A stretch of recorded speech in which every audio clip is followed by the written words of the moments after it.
Lapit na pala ang eleksyon sa barangay. Marami na naman tayong mga kasalubong na tao na bigla ka nalang ngingitian kapag nakita ka sa daanan. Yung suplado at hindi mo malapitan nung may problema ka. Tapos ngayon sila na yung unang maglalambing sa'yo at babatiin ka. Plastic ang ugali.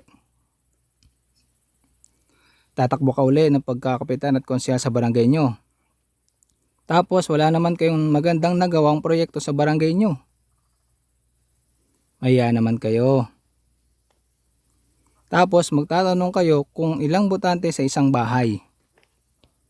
Pero nung panahon ng pandemic at ayuda, isang ayuda lang sa isang bahay. Tapos kung mamalasin ka pa, wala ka pang makukuhang ayuda kapag kalaban mo ang tagalista. Kaya vote wisely para hindi sayang ang boto natin. Tandaan nyo, sa ating boto nakasalalay ang panalo ng isang kandidato. Kung may magtangka sa iyo magbigay ng pera, sabihin mo minimum 1,000. Aba, sa mahal ng bilihin ngayon at bigas, hindi kasya yung 300.